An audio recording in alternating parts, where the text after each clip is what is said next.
اللهم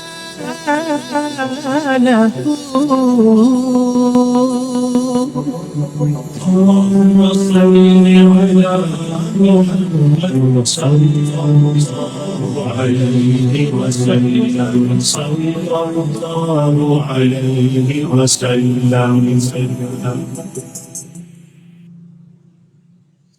بسم اللہ الرحمن الرحیم. ربی شرح لی صدری ویسر لی امری واحلل عقدۃ من لسانی یفقہوا قولی. صدق اللہ العظیم وصدق رسولہ النبی الکریم الامین. اللہم صلی وسلم وبارک علی سیدنا محمد وآلہ وصحبہ وبارک وسلم. ناظرین گرامی قدر، السلام علیکم ورحمۃ اللہ وبرکاتہ. پروگرام افکار رمضان میں آپ کا میزبان اشفاق ظاہر قادری آپ کا خیر مقدم کرتا ہے. ناظرین کرام، عدل و انصاف کسی بھی معاشرے کے بہتری کے لیے اور اس کے متوازن کے لیے اور اس کی بھلائی کے لیے، اس کی ترقی کے لیے مین کردار ادا کرتا ہے. عدل وہ چراغ ہے جس سے انسانیت اور معاشرہ جو بھٹکتی ہوئی انسانیت کو تاریکی سے نکال کے روشنی کی طرف لے کے آتا ہے. انصاف وہ ترازو ہے کہ جو قوموں کی گراوٹ سے بچاتا ہے.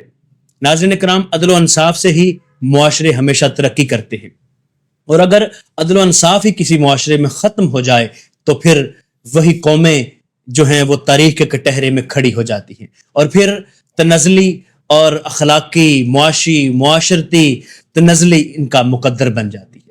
ناظرین گرامی قدر، عدل و انصاف پہ قرآن اور سنت جو ہے وہ کیا کیا احکامات ہمارے لیے ملتے ہیں قرآن و سنت سے، آج اس عظیم موضوع پر گفتگو کرنے کے لیے ہمارے درمیان ایک ماہر قانون دان اور اپنے شعبہ سے وابستگی اور اپنے شعبہ کے ساتھ ان کی جو اخلاص ہے اور ان کی بے پناہ لگن ہے، انہوں نے اپنے شعبے میں ان کو ممتاز کیا ہے.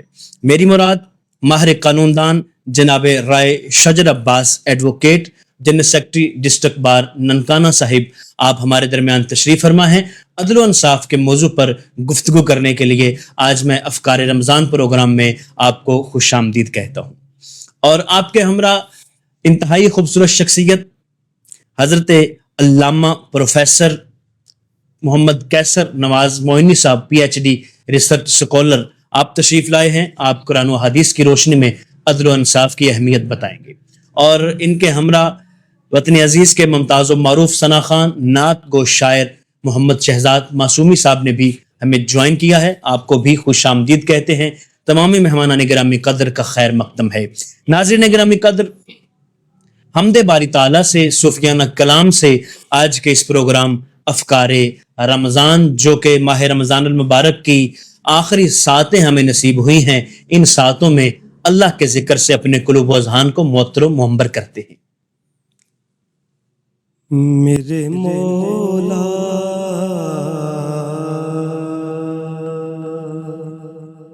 مولا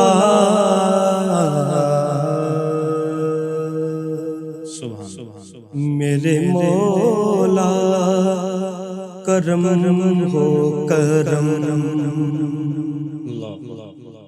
میرے مولا کرم ہو کرم، میرے مولا کرم ہو کرم، میرے مولا کرم ہو کرم. تجھ سے فریاد کرتے ہیں، تجھ سے فریاد کرتے ہیں، میرے مولا کرم ہو کرم، میرے مولا مولا مولا، میرے مولا مولا مولا، میرے مولا کرم ہو کرم، میرے مولا کرم ہو کرم. بے قصوں کو سہارا ملے، ڈوبتوں کو کنارہ ملے، بے کسوں کو سہارا ملے، ڈوبتوں کو کنارہ ملے، سر سے طوفان پل میں ٹلے، جو تیرا ایک اشارہ ملے، تو جو کر دے مہربانیاں، دور ہو جائے ہر ایک غم، میرے مولا مولا مولا، میرے مولا مولا مولا، میرے مولا کرم ہو کرم، میرے مولا کرم ہو کرم، میرے مولا کرم ہو کرم، میرے مولا کرم ہو کرم، تجھ سے فریاد کرتے ہیں ہم، میرے مولا کرم ہو کرم، میرے مولا مولا مولا، میرے مولا مولا مولا۔ اللہ اکبر، اللہ اکبر، خوبصورت حمدیہ کلام، التجائیہ کلام اللہ کے حضور آپ سماعت کر رہے تھے۔ خوبصورتی کے ساتھ شہزاد صاحب نے کلام پیش فرمایا۔ ناظرین گرامی قدر، عدل و انصاف پر گفتگو کرنے کے لیے آج ماہر قانون اور اپنے شعبہ کے ساتھ ایک عرصہ سے وابستگی ہے، اور پھر اس شعبہ نے ان کو بڑی عزت دی، اور اس عزت کی وجہ ان کا اپنے شعبہ کے ساتھ مخلص ہونا ہے، اور پھر اس شعبہ میں انہوں نے بے پناہ خدمات ان کی شامل ہیں، اور پھر ایک عرصہ سے انتظامی معاملات میں بھی، اور موجودہ دور کے اس ٹینور کے general secretary district bar Nankana صاحب جناب رائے شجر عباس ایڈوکیٹ ہمارے درمیان تشریف فرما ہیں۔ رائے صاحب سے ہم جاننے کی کوشش کریں گے کہ رائے صاحب، موجودہ نظام عدل جو ہے یہ عام آدمی کے لیے بر وقت اور سستا انصاف فراہم کرنے کے قابل ہے، یا ابھی اس میں آپ سمجھتے ہیں کہ کوئی بنیادی اصلاحات کی ضرورت بھی ہے؟ اشفاق بھائی، سب سے پہلے آپ کا بہت شکریہ، آپ نے مجھے انوائٹ کیا اور اس موضوع پہ گفتگو کا موقع دیا۔ جی ویلکم سر۔ میں سمجھتا ہوں کہ جو موجودہ ہمارا عدالتی نظام ہے جی، وہ اب کے موجود سٹرکچر کے حساب سے بر وقت انصاف دینے کے قابل نہیں ہے۔ جو اس میں سب سے بڑی وجہ بطور ایک اسٹوڈنٹ آف لا ہونے کے میں سمجھتا ہوں کہ ہمارے پاس جو قوانین موجود ہیں وہ اس قابل نہیں ہے۔ اگزامپل کے طور پہ میں آپ کو بتاتا ہوں کہ ہمارے پاس جو پاکستان پینل کوڈ ہے، جس میں تمام تعزیرات جو بھی اوفینسز ہیں وہ اس میں موجود ہیں، وہ ہمارے پاس 1860 کا ہے۔ جو ہمارے پاس کرمنل پروسیجر کوڈ ہے، جس کے تحت کوئی بھی مقدمہ جس نے عدالت میں زیر سماعت ہونا ہے، فوجداری مقدمہ ہے، وہ 1898 کا ہے۔ اور جو سول پروسیجر کوڈ ہے، جس کے تحت تمام جو بھی ہمارے دیوانی معاملات ہیں جنہوں نے ڈیسائیڈ ہونا ہے، ان کے لیے جو ایک طریقہ کار قانون میں وضع کیا گیا وہ 1908 کا ہے۔ اسی طرح جو لینڈ ریونیو ایکٹ ہے وہ ہمارے پاس 1967 کا ہے۔ بتانے کا مقصد یہ ہے کہ دنیا کتنی ترقی کر گئی، 1860 کے قوانین اور تب کے حالات اور اب کے حالات آپ کے سامنے ہیں۔ بالکل اس طریقے سے جتنی زیادہ ماڈرنائزیشن ہوئی، اتنی زیادہ ہم وقت کے ساتھ اپنی ترامیم نہیں کر سکے۔ اگر کوئی ترامیم کی بھی ہیں تو وہ بھی نہ ہونے کے برابر ہے۔ ٹھیک ہے۔ ان حالات میں کسی بھی طور پہ ہم وقت کے ساتھ نہیں چل رہے، اس وجہ سے جو اس وقت ہمارے پاس موجودہ قانون ہے جس کے تحت ہماری عدالتیں کام کر رہی ہیں، وہ اس قابل نہیں ہے کہ وہ بر وقت اس میں انصاف دے سکے، جس کی وجہ سے ایک لمبا تاخیر کا پروسیس ہے۔ ایک نسل ایک لیٹیگیشن کو، ایک مقدمے کو شروع کرتی ہے اور کئی نسلوں کے بعد جا کے اس کا فیصلہ ہوتا ہے۔ میں سمجھتا ہوں کہ اس میں بہت سی اصلاحات کی ضرورت ہے، جس پہ فردر مزید بات کر لیں گے۔ وقتی طور پہ جو ہمارے پاس قانون موجود ہے اس میں کوئی ایسی بہتری کی گنجائش نظر نہیں آ رہی۔ بہت سی ترامیم اس میں ہونی چاہیے جو وقت کے ساتھ اس کو لے کے چلیں۔ ان حالات میں یہ اس قابل نہیں ہے کہ یہ بر وقت اور سستا انصاف دے۔ بالکل ٹھیک ہے، بالکل ٹھیک ہے۔ رائے صاحب، جو آپ نے بات کی ہے انشاءاللہ انہی موضوعات پر اور ان سوالات کو لے کے ہم انشاءاللہ مزید گفتگو کریں گے۔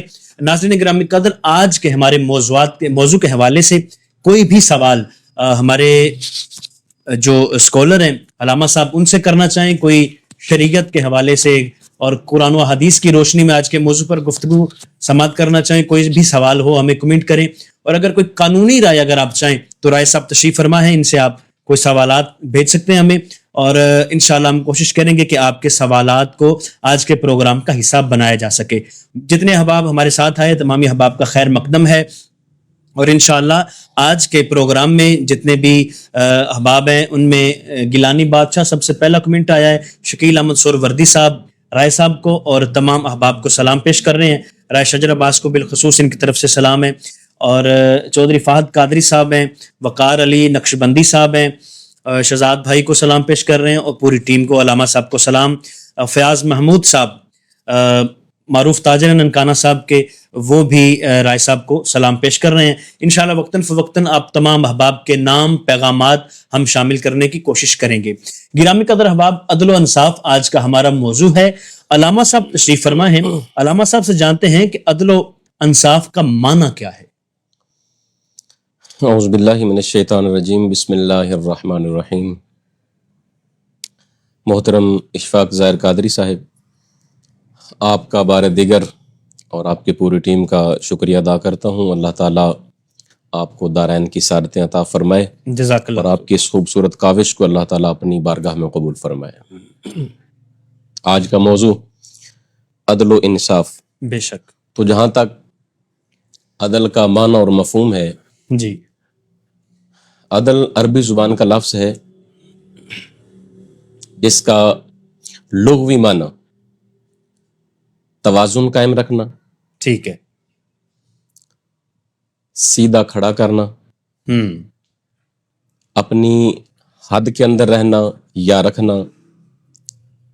اور حضرت سید علی حجویری رحمۃ اللہ تعالیٰ علیہ کشف المحجوم میں اس کا بڑا خوبصورت معنی ذکر کرتے ہیں کہ وضع الشیء فی محلہ، کسی چیز کو اس کے اپنے اصل مقام پر رکھنا، یہ عدل کہلاتا ہے۔ واہ واہ، اصل مقام پر، اصل بہت مقام پر خوبصورت، ٹھیک ہے، جو اس چیز کی جگہ ہے اسے اس جگہ پر رکھنا، یہ عدل کہلاتا ہے۔ عدل ہے، ٹھیک ہے، اور اصطلاح میں حقدار کو اس کا حق پہنچانا، بالکل ٹھیک ہے، بلا امتیاز کہ وہ امیر ہے، غریب ہے، حاکم ہے یا محکوم ہے، وہ فقیر ہے، وہ شاہ ہے یا گدا ہے، وہ کس رنگ، نسل اور مذہب سے تعلق رکھتا ہے، یہ کوئی تفریق نہیں۔ بالکل ٹھیک ہے، بلا تفریق مذہب، بلا تفریق نسل، قوم، بلا تفریق قوم، ٹھیک ہے، حقدار کو اس کا حق ڈیلیور کرنا، یہ عدل کہلاتا ہے۔ واہ واہ واہ واہ، اگر ہم کسی حقدار کو اس کا حق ادا کر رہے ہیں، اس کا مطلب ہے کہ ہم اس کے اوپر عدل کے اوپر فائز ہو چکے ہیں۔ واہ، بہت خوبصورت، بہت خوبصورت۔ علامہ صاحب، عدل کا جو آپ نے معنی بتایا ہے اور اس کی اہمیت اس کے معنی سے ہی واضح ہو رہی ہے کہ جو چیز کا مقام ہے اس چیز پہ اس چیز کو کھڑا کر دیا جائے، اور یہی قرین انصاف بھی ہے۔ علامہ صاحب سے جاننے کی کوشش کرتے ہیں، علامہ صاحب یہ فرمائیے کہ عدل کی ضرورت و اہمیت قرآن و حدیث کی روشنی میں کیا ہے؟ جی، بہت خوبصورت۔ عدل ایک انتہائی اہم ترین قدر ہے ہمارے معاشرے کے اندر، ٹھیک ہے، اور دینی قدر، ہاں جی، ٹھیک، اور اگر اس کی اہمیت کو دیکھا جائے کہ یہ کتنا اہم ہے، اس کی اہمیت معاشرے میں کتنی ہے، جی، تو بڑا ٹو دی پوائنٹ ایک جملہ میرے ذہن میں آیا ہے جناب علی المرتضیٰ شیر خدا علیہ السلام۔ سبحان اللہ، سبحان اللہ۔ آپ نے فرمایا کہ ان الملک یبقا مع الکفر، ملک کفر کے ساتھ قائم رہ سکتا ہے، ملک واہ واہ واہ، کفر کے ساتھ قائم رہ سکتا ہے، ٹھیک ہے، ولیکن لا یبقا مع الظلم، لیکن ظلم جس معاشرے میں ہو، جس ملک میں ہو، یعنی عدل نہ ہو، عدل کا اپوزٹ ظلم ہے، ظلم ہے، ٹھیک ہے، تو جس معاشرے میں ظلم ہو وہ معاشرہ دیر پا نہیں ہو سکتا، دیر پر قائم نہیں رہ سکتا، وہ قائم نہیں بالکل رہ ٹھیک ہے، بالکل ٹھیک، یعنی اب اس تناظر میں اگر ہم دیکھتے ہیں تو عدل کی اہمیت بڑی واضح ہو جاتی ہے واضح ہو گئی کہ اگر کفر ہے اور ایک طرف ظلم ہے، تو کفر اس کی بنیاد پر بگاڑ اتنا نہیں پیدا ہو سکتا جتنا ظلم کی وجہ سے بگاڑ ہو. ٹھیک ہے، یعنی ظلم درم برم کر کے رکھ دے گا. بالکل ایسا. اور اگر ہم قرآن و سنہ کی بات کرتے ہیں جی تو یہ میتھ اور یہ لاجک ہمیں بڑی وضاحت کے ساتھ اور بڑی جو ہے وہ تفصیل کے ساتھ نظر آتی ہے. اللہ رب العزت کا فرمانے علی شان ہے، اعوذ باللہ من الشیطان الرجیم، بسم اللہ الرحمن الرحیم. اللہ نے فرمایا ان اللہ یأمر بالعدل والاحسان. اللہ تعالیٰ تمہیں عدل اور احسان کا حکم دیتا ہے. حکم دیتا ہے. واہ واہ واہ، قرآنی نص سے بھی ثابت. نص سے ثابت. اور پھر ایک اور مقام پر ہے ان اللہ یحب المقسطین.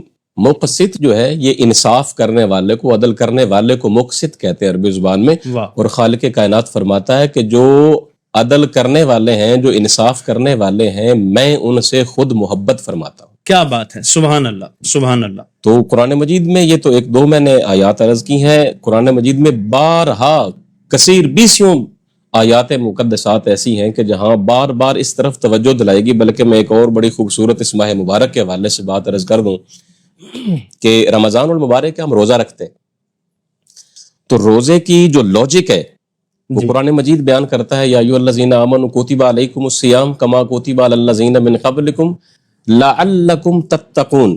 واہ واہ واہ. یعنی ساری ایک ہسٹری بیان کر دی کہ اے ایمان والو تمہارے اوپر روزہ فرض کیا گیا جیسا کہ پہلی امتوں پر. اب اس کی لاجک کیا ہے؟ لعلکم تتقون. یہ روزہ اس لیے ہم تمہیں رکھوا رہے ہیں، فرض کیا کہ تاکہ تم متقی بن جاؤ، تم پرہیزگار ہو جاؤ. اچھا، یہی لاجک اگر ہم اس طرف نظر دوڑاتے ہیں قرآن مجید فرقان حمید میں اللہ تعالیٰ ارشاد فرماتا ہے اعدلوا هو اقرب للتقوی. واہ. عدل کرو یہ تقوی کے زیادہ قریب ہے. سبحان اللہ. یعنی جو سینس روزے کے اندر ہے اور جس نے روزے کو اتنی بڑی عبادت بنا دیا کہ اللہ تعالیٰ کے پیارے حبیب نے فرمایا کہ اللہ فرماتا ہے کہ روزہ میرے لیے ہے اور میں ہی اس کی جزا ہوں. ٹھیک ہے. اس کی مین اگر ہم جائیں طے کے اندر تو تقوی ہے. بالکل ٹھیک. اس تقوی کی نسبت نے اس کو اتنا اعزاز عطا کیا. اور یہی ہمارے معاشرے کی جو قدر ہے عدل اور انصاف کی.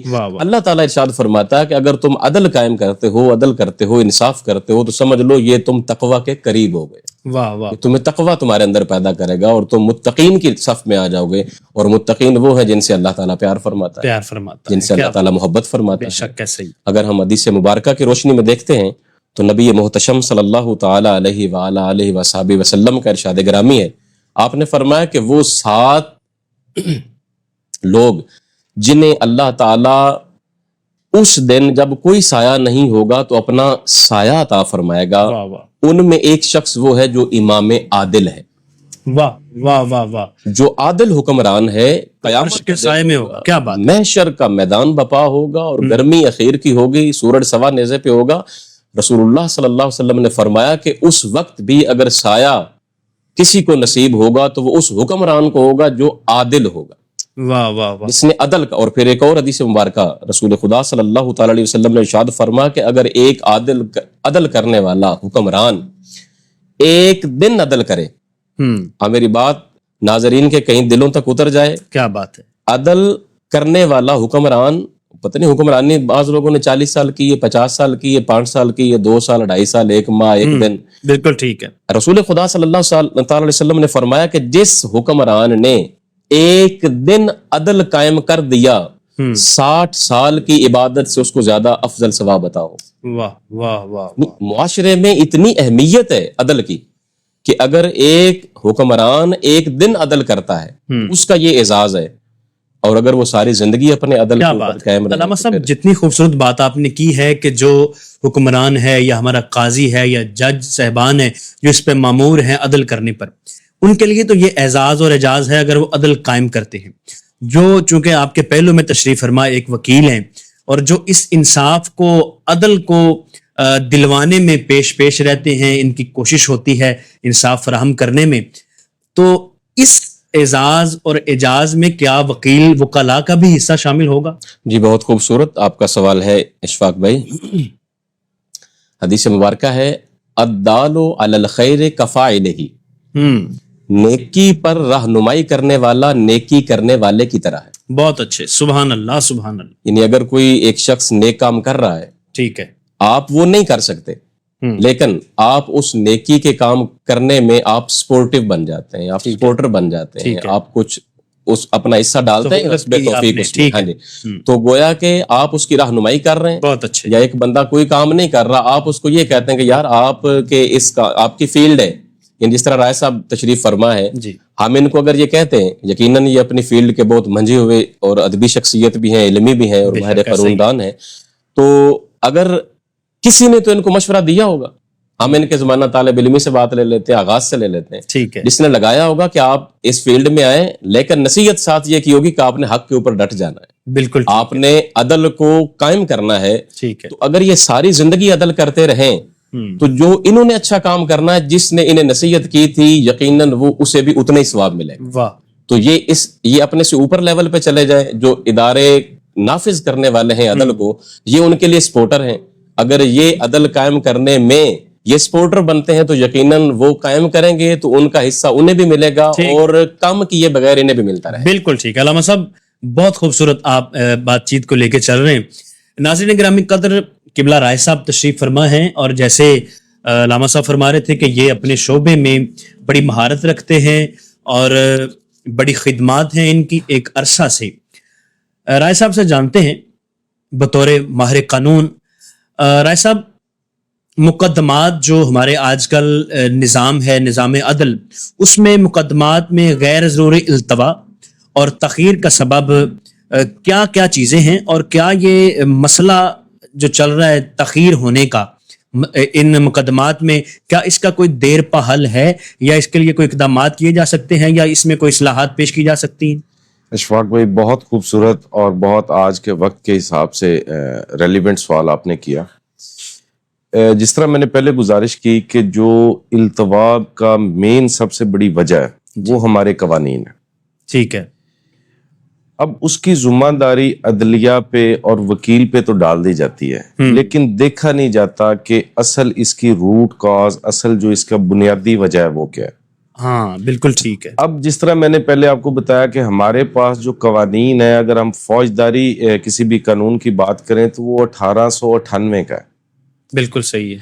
اب ہم نے عدالت بھی چاہے تو وہ بھی اس قانون کے تحت ہی اس نے چلنا ہے, وکیل نے بھی اسی پروسیس کے تحت چلنا ہے, اسی پروسیس کے تحت. ٹھیک. وہ تمام چیزیں جو اس ضابطے میں موجود ہیں ہم نے اس کو لے کے چلنا ہے, اس کو ہم بائی پاس نہیں کر رہے, اس پروسیس سے گزرنا ہے. بالکل ٹھیک ہے. میں آپ کو ایک ایگزامپل دیتا ہوں کہ کسی بھی جگہ پہ ہمارے سامنے ایک وقوع ہو جاتا ہے جی, اس کو ثابت کرنے کے لیے جس طرح گواہان کی ضرورت ہے, جس طرح سے ایک پروسیس ہے, اس کو کرتے کرتے اس تمام پروسیس کو کہ ان کی شہادت قلم بند ہونی ہے, اس کے بعد اس پہ جرا ہونی ہے, اس کے بعد اگر کوئی ملزم اپنے ایویڈنس کو دینا چاہ رہا ہے اس کو حق ملتا ہے, اس نے اپنا جواب دینا ہے.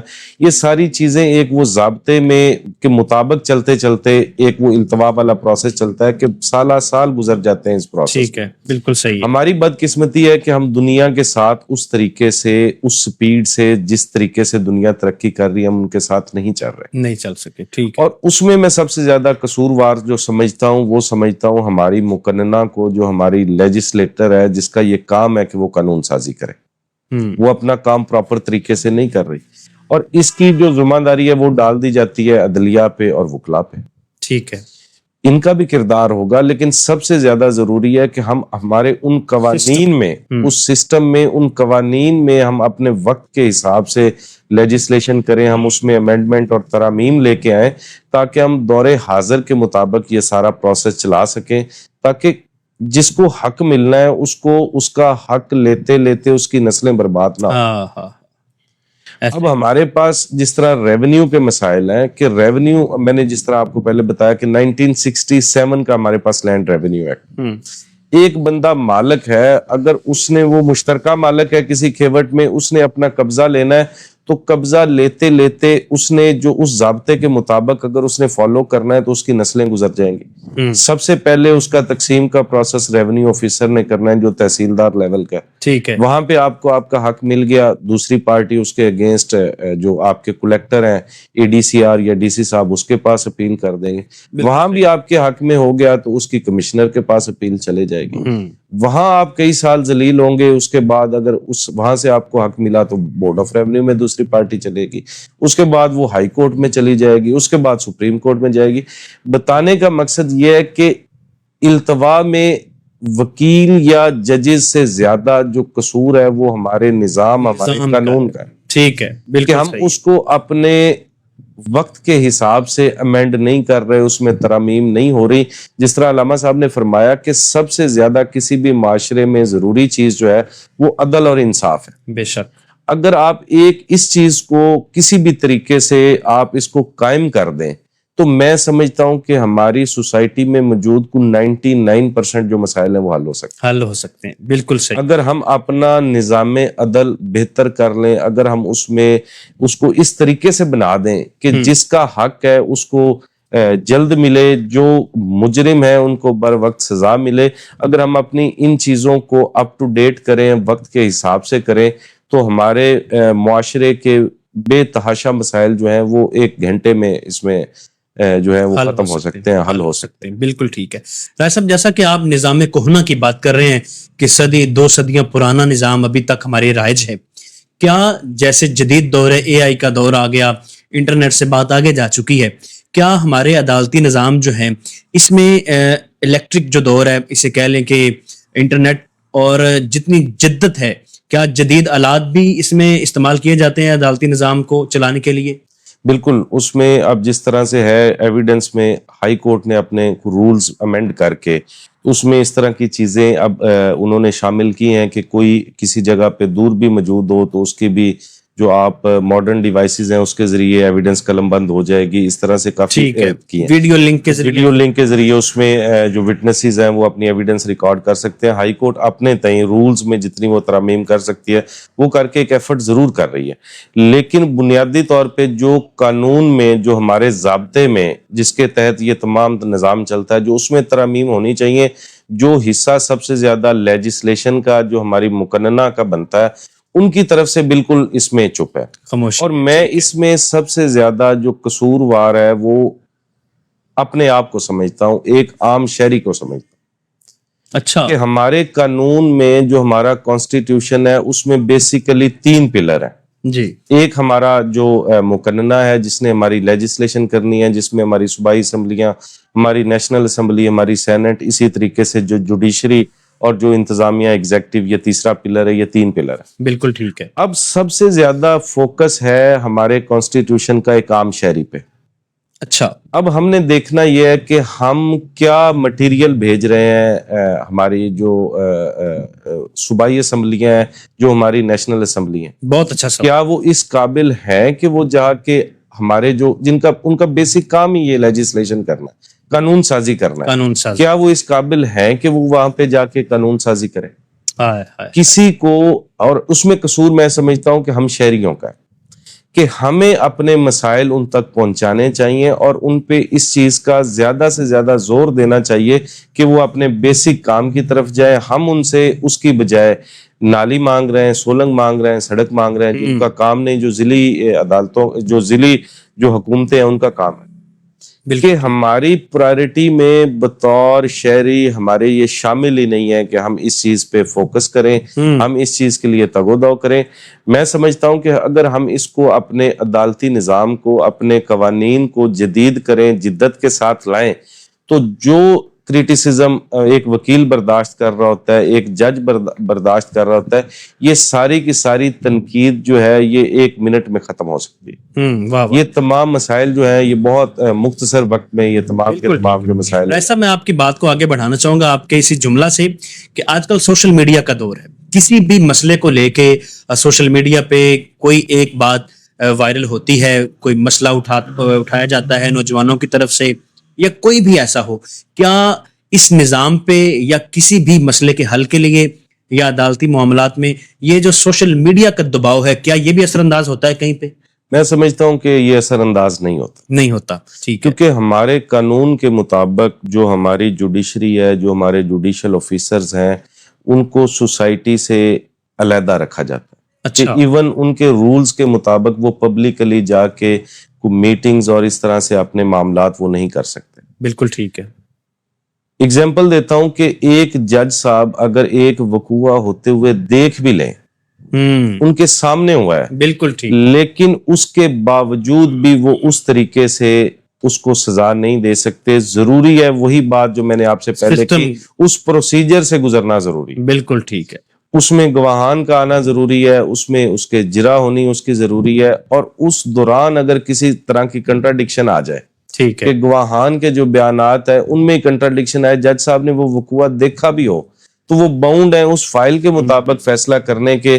وہ اپنی ذاتی رائے اور اپنی ذاتی آبزرویشن کو کسی بھی طریقے سے اس کا فیصلہ نہیں کر سکتے. یہی لکوناز ہے جن کو حل ہونے کی ضرورت ہے، اور یہی ہمارے نظام انصاف میں بہت بڑا مسئلہ ہوتا ہے.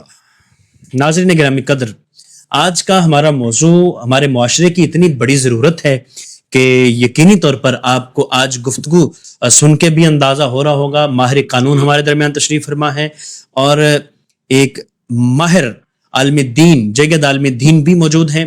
نعت پاک ہم سماعت کریں گے، اس لیے کہ ماہ رمضان المبارک کی یہ بابرکت ساعتیں، یہ گھڑیاں یقیناً ہم سے رخصت ہو رہی ہیں، اور یہ جو سحر، افطار اور پھر قیام اللیل اور یہ بابرکت لمحات زندگی میں اللہ کرے پھر ہمیں اگلے سال نصیب ہوں، اور ہم ان گھڑیوں سے فیض یاب ہو سکیں.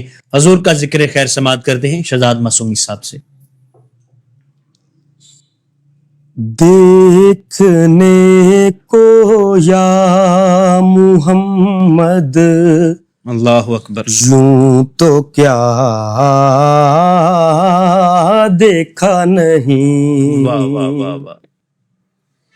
دیکھنے کو یا محمد یوں تو کیا دیکھا نہیں، ہاں مگر محبوب کوئی آپ سا دیکھا نہیں، کوئی آپ سا دیکھا نہیں جی، کوئی آپ سا دیکھا نہیں.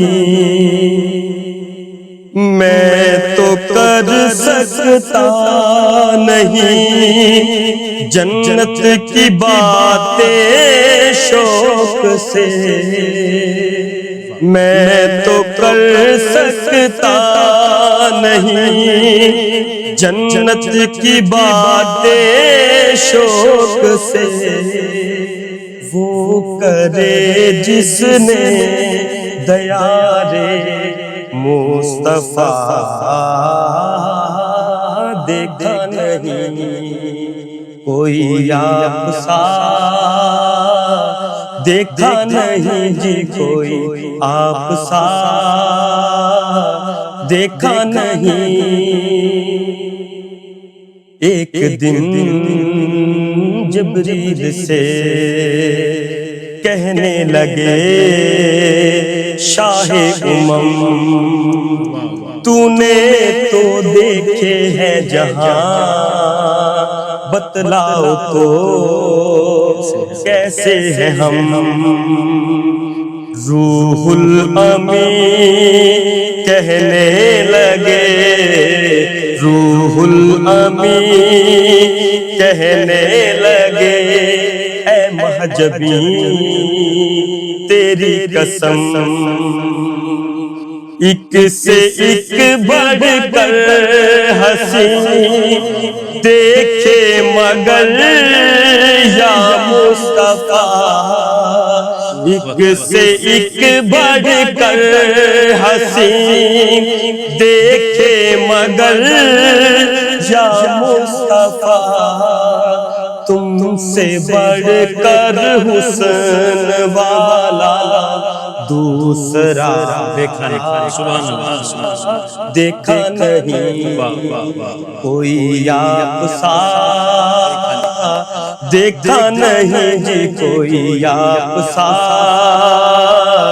دیکھا نہیں. میں نے پوچھا چاند سے کہ دیکھا ہے کہیں، ہاں ہاں دیکھا ہے کہیں میری سرکار سا حسین، تو چاند نے کہا چاندنی کی قسم دیکھا نہیں کوئی آپ سا، دیکھا نہیں دیکھنے کو یا محمد یوں تو کیا دیکھا نہیں۔ کیا بات ہے، خوبصورت کلام حضور کے حسن و جمال کے حوالے سے آپ سماعت کر رہے تھے، اور جنت کی بات کر رہے تھے کہ وہ کرے شوق سے جس نے دیار نبی دیکھا نہیں۔ شہزاد بھائی، ہر بندے کا ایک اپنا موقف ہے، اور شاعر کا ہو سکتا ہے کہ کیا تخیل ہو لکھتے وقت، لیکن میرا یہ خیال ہے کہ جو در نبی پہ ہو آتا ہے، جو وہاں پہ حاضری دے آتا ہے اور ریاض الجنہ میں پہنچ جاتا ہے اور پھر وہ مقام دیکھتا ہے، تو اس کا جنت کا شوق اور تڑپ اور بھی بڑھ جاتی ہے، اس لیے کہ جنت کی طلب تو میرے کریم نے خود فرمائی ہے، دعا بھی فرمائی ہے۔ اور ناظرین گرامی قدر، آئیے اس خوبصورت ماحول اور آج کے موضوع کے حوالے سے، جتنا بڑا یہ موضوع ہے اور جتنا اہم موضوع ہے ہمارے معاشرے کے لیے اور ہماری قوم کے لیے، ہماری ملت کے لیے، ہماری ریاست کے لیے، ہمارے ملک کے لیے، ہماری حکومتوں کے لیے عدل و انصاف کی کیا اہمیت ہے، آج اس موضوع پر گفتگو کرنے کے لیے ممتاز عالم دین اور ماہر قانون تشریف فرما ہیں۔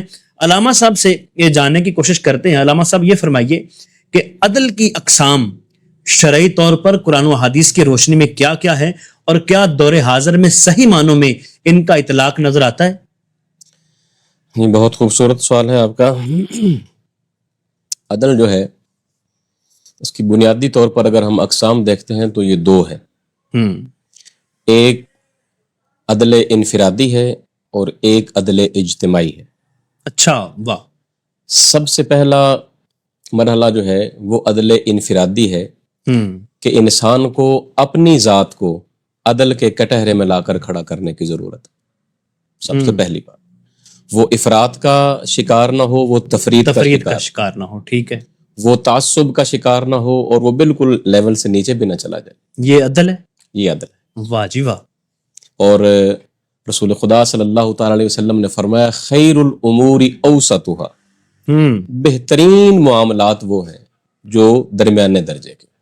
واہ واہ واہ، یہ ایک ڈائریکشن دی ہے، ٹھیک ہے، پیمانہ دے یعنی دیا۔ افراط و تفرید کے درمیان اس چیز کو رکھا، اور یہی عدل جو ہے انسان کی زندگی پر اگر انسان اپنے اوپر اس کو طاری کر لیتا ہے ٹھیک، تو پھر وہ ان چیزوں سے باہر نکل آتا ہے۔ باہر نکل۔ قرآن مجید فرقان حمید اس کے اوپر ارشاد فرماتا ہے اعدلوا ولو علی انفسکم۔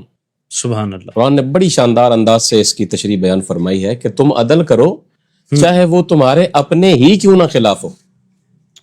میں ایک بات ذکر کر رہا ہوں، کٹہرے میں کھڑا ہوں اور مجھے کنفرم ہے، مجھے یقین ہے اگر میں صحیح بولوں گا ٹھیک ہے، پھنسوں گا میں خود ہی، لیکن قرآن کیا کہتا ہے؟ فرمایا کوئی بات نہیں، تم نے اس وقت عدل کا مظاہرہ کرنا ہے، ٹھیک ہے، اور جس وقت تم عدل کا مظاہرہ کر رہے ہوگے تو پھر دیکھنے والے تو یہی کہیں گے نا کہ کیسا انسان ہے، اپنے خلاف ہی بات کر رہا ہے، لیکن حقیقت میں وہ اللہ تعالیٰ کی محبت کے جام نوش فرما رہا ہوں۔ واہ واہ۔ اگر وہ وقتی طور پہ چھوٹی پکڑ میں آ بھی گیا تو بڑی پکڑ سے بچ جائے گا، ٹھیک اور وہ بڑی پکڑ حشر کی ہے، آخرت کے دن کی ہے۔ بالکل ٹھیک ہے، یہ ہے عدل انفرادی، کہ انسان خود اپنے آپ پالش کرے اپنے آپ۔ بالکل صحیح ہے۔ اور دوسرا ہے عدل اجتماعی۔